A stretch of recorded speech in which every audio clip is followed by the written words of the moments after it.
การที่สองห้องหมูทรายมาในบทเพลงหักเมืองลาวห้องโดยนักศึกษาจากวิทยาลัยศิลปะเนื้อห้องทำน้องโดยศรีสนะศรีสาร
ฮียนบรรดาทานผู้นำผักหลัดที่เคารพและนับถืออย่างสูงเฮียนบรรดาทานแขกที่มีเกียรติเพื่อนมิตรทานผู้ชมที่นับถือและหักแพงยินดีต้อนรับบรรดาทานเข้าสู่พิธีเปิดงานมหกรรมกีฬามหาวิทยาลัยแห่งชาติขออภัยพิธีเปิดงานมหกรรมกีฬามหาวิทยาลัยลาวครั้งที่ 1โดยแม่มหาวิทยาลัยแห่งชาติได้รับเกียรติเป็นเจ้าภาพอย่างเป็นทางการณบัดนี้เชิญทุกท่านร่วมกันนับถอยหลังตั้งแต่9 จุดฮอด1พร้อมๆกัน9 8 7 6 5 4 3 2 1พิธีเปิดงานมหกรรมกีฬามหาวิทยาลัยลาวครั้งที่ 1เริ่มต้น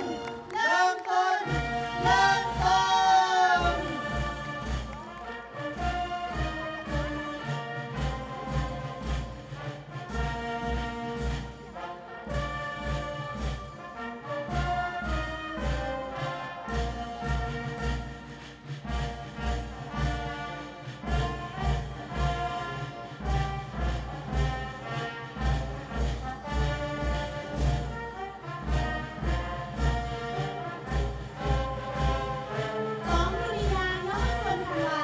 แม่นการจัดตั้งเยาวชนลาวผู้ห้าวหันดีเด่นผ่านกระบวนการเกิดสิ่งในการฝึกฝนล่อหลอมมีคุณสมบัติดีห้ามเพียรดีเชื่อฟังพ่อแม่และผู้อาจารย์โดยเคลื่อนไหวภายใต้การชี้นำของคณะชาวมุงประชาชนปฏิบัติลาวแต่ละท่านเป็นผู้จัดตั้งนำพาและศึกษาอบรมในขอบเขตทั่วประเทศ โดยประธานสมทบกับกระทรวงศึกษาธิการและกีฬาก็คือแผนกศึกษาธิการและกีฬานครหลวงและในทั่วประเทศจะตั้งเป็นกองเยาวชนธันวาที่ขึ้นกับความรับผิดชอบของตนเอง พวกน้องเหล่านี้ได้เอาใจใส่ฝึกฝนล่อหลอมเฮ็ดเอาคุณสมบัติของผู้นำและปฏิบัติตามคำสอนของทานผู้นำพกหัก3สั่งและเข้าแข่งขัน3ดี4ฮูของกองเยาวชนธันวา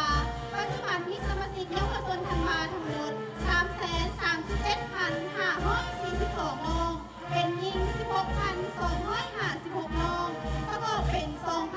2,778 กอง ส่วนพวกน้องเหล่านี้กำลังทำเพียรฝึกฝนล่อหลอมและเอาชีวิตของตัวเองเจือจานเข้ากับคำสั่งสอนของผู้นำยังเป็นขบวนกดคืนยังขบวนที่ว่าเพื่อภารกิจของชาตินักศึกษาขออภัยเพื่อภารกิจของชาติเยาวชนเพียงพร้อมประกอบมีจำนวนคนทั้งหมด70น้องตามมุมในต่างๆภายในนครหลวงเวียงจันทร์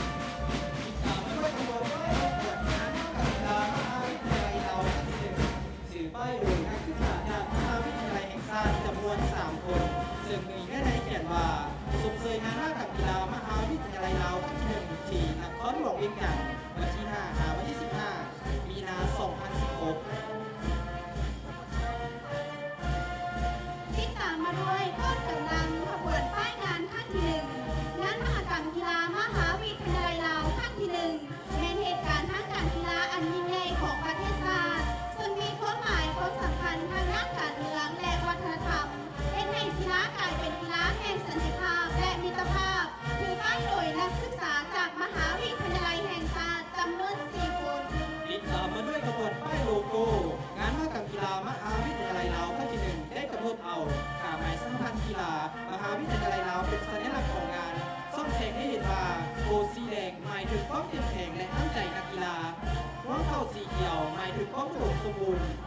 ยังมีทางด้านทรัพยากรสวยงามทางด้านธรรมชาติสิ่งแวดล้อมและกำลังเน้นของนักศึกษาผู้สืบทอดในอนาคตของชาติซึ่งหมายถึงผู้พัฒนาการศึกษาและการกีฬา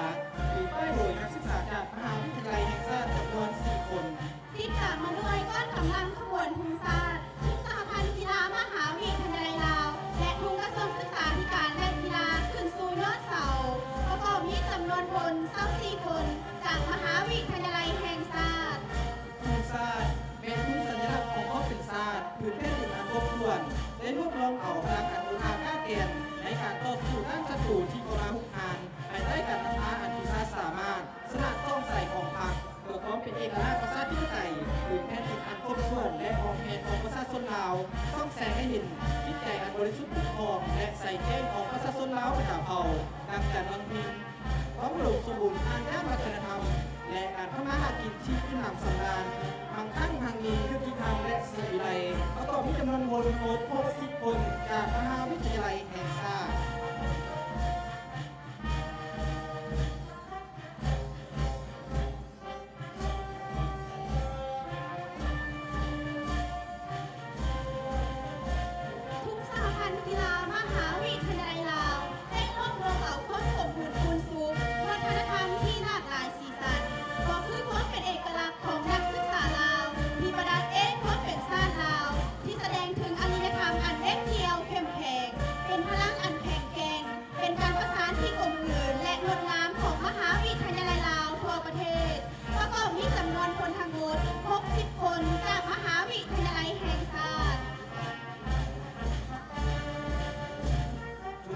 ศึกษาธิการและกีฬามีความหมายส่องแสงให้เห็นว่าการหมายศึกษาหมายถึงการศึกษาของสาธารณรัฐประชาธิปไตยประชาชนลาวเงินสีฟ้าหมายถึงความอุดมสมบูรณ์ทางด้านสติปัญญาเงินว่องสามว่องที่หนึ่งสีขาวหมายถึงนักเรียนชั้นประถมศึกษาว่องที่สองสีเหลืองหมายถึงนักเรียนชั้นมัธยมศึกษาตอนต้นว่องที่สามสีแดงหมายถึงนักเรียนชั้นมัธยมศึกษาตอนปลายว่องที่รวมเป็นจากมหาวิทยาลัยแห่งชาติ ผมจะไปตัวนี้เมื่อกี้นี่